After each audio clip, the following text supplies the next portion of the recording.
Friends, welcome to my channel learn with Keeru. आज हम part 4 में पढ़ेंगे discounting and difference between discounting and factoring. तो डिस्काउंटिंग क्या होता है, आपने पढ़ा होगा कि जैसे कोई ये शॉपकीपर है, ठीक है, और ये हमारा कस्टमर है। शॉपकीपर ने सामान बेचा कस्टमर को, किस पे? क्रेडिट पे, ठीक है। और क्या साइन कर लिया? एक बिल ऑफ एक्सचेंज।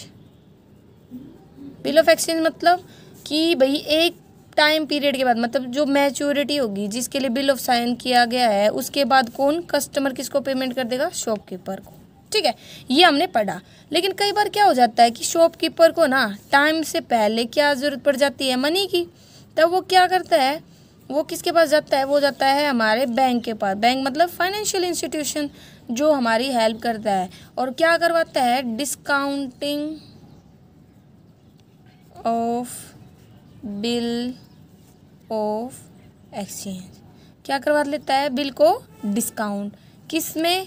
मतलब क्या होता है कि जैसे आपका 5,000 रुपये का बिल आपने साइन किया था और बैंक अपने चार्जेस काट लेगा। जैसे बैंक ने 500 रुपये चार्जेस ले लिए। क्या ले लिए? अपने चार्जेस। तो 45 रुपये क्या करेगा? बैंक किसको पे कर देगा? शॉपकीपर को। और फिर जो शॉपकीपर है, जो बिल साइन किया गया था, उसको किसको दे देता है? हमारे बैंक को। और फिर कस्टमर को क्या करना पड़ता है? जो पेमेंट होती है मैच्योरिटी पर, किसको देनी पड़ती है?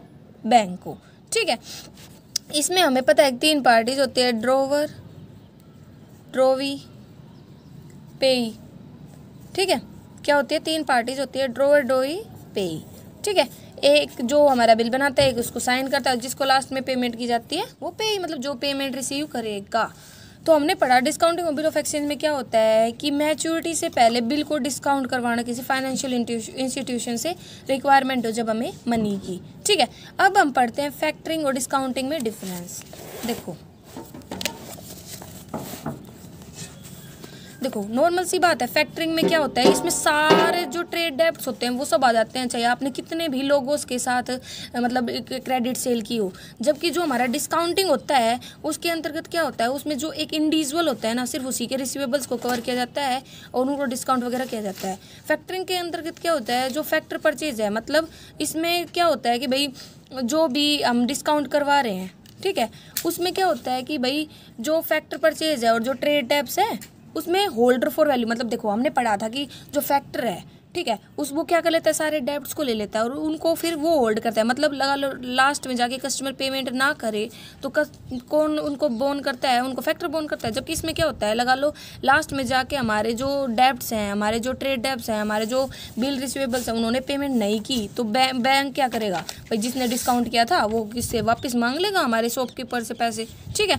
जो फैक्टर होता है वो एक्सटेंड कर सकता है credit without recourse to the client. हाँ, वही नॉन पेमेंट के टाइम पर वो उसको बोन कर सकता है, जबकि डिस्काउंटिंग में है ना वो ऐसा नहीं करेगा। Account receivable under discount are subject to rediscounting, ये दोबारा से री डिस्काउंट किया जा सकता है डिस्काउंट के अंतर्गत, जबकि फैक्टरिंग में ऐसा कुछ भी पॉसिबल नहीं है, ठीक है। फैक्टरिंग में क्या आ जाता है?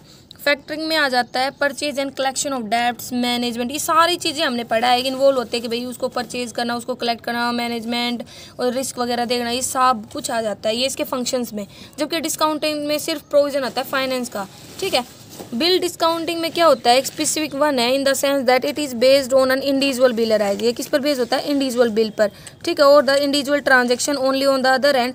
जो फैक्टरिंग होता है वो होल टर्नओवर, मतलब सारा जो कितनी सेल वगैरह किया, टर्नओवर का मतलब होता है आपकी सेल वगैरह, ठीक है। जबकि जो डिस्काउंटिंग है उसमें ड्रोवर है ना, ड्रोवी, जो उसे सब कुछ पता होता है भाई बैंक के चेक वगैरह की इन्फॉर्मेशन वगैरह।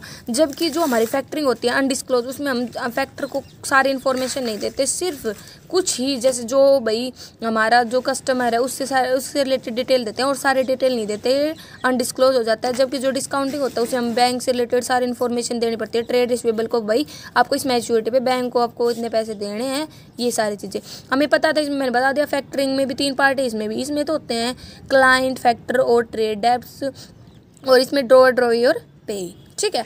जो हमारा ये होता है इसके लिए फैक्टरिंग के लिए तो कोई स्पेसिफिक एक्ट वगैरह नहीं है, जबकि जो हमारा ये डिस्काउंटिंग है उसमें निगोटिएबल इंस्ट्रूमेंट एक्ट के अंतर्गत आ जाता है। इसमें रिकोर्स और नॉन पेमेंट दोनों आते हैं, मतलब अगर कस्टमर टाइम पर पेमेंट नहीं करता है तो जो हमारा फैक्टर है वो सारे बोन भी कर सकता है और वो वापस भी चला जाता है। वो डिपेंड करता है रिकोर्स और नॉन रिकोर्स पर। जबकि ये कैसे नेचर के होते हैं, ये हमारे सिर्फ नॉन रिकोर्स नेचर के होते हैं। मतलब कि भाई अगर मैच्योरिटी पे टाइम मतलब मैच्योरिटी के टाइम पर पेमेंट नहीं होती है तो बैंक क्या करता है, वापस शॉपकीपर से मांग लेता है।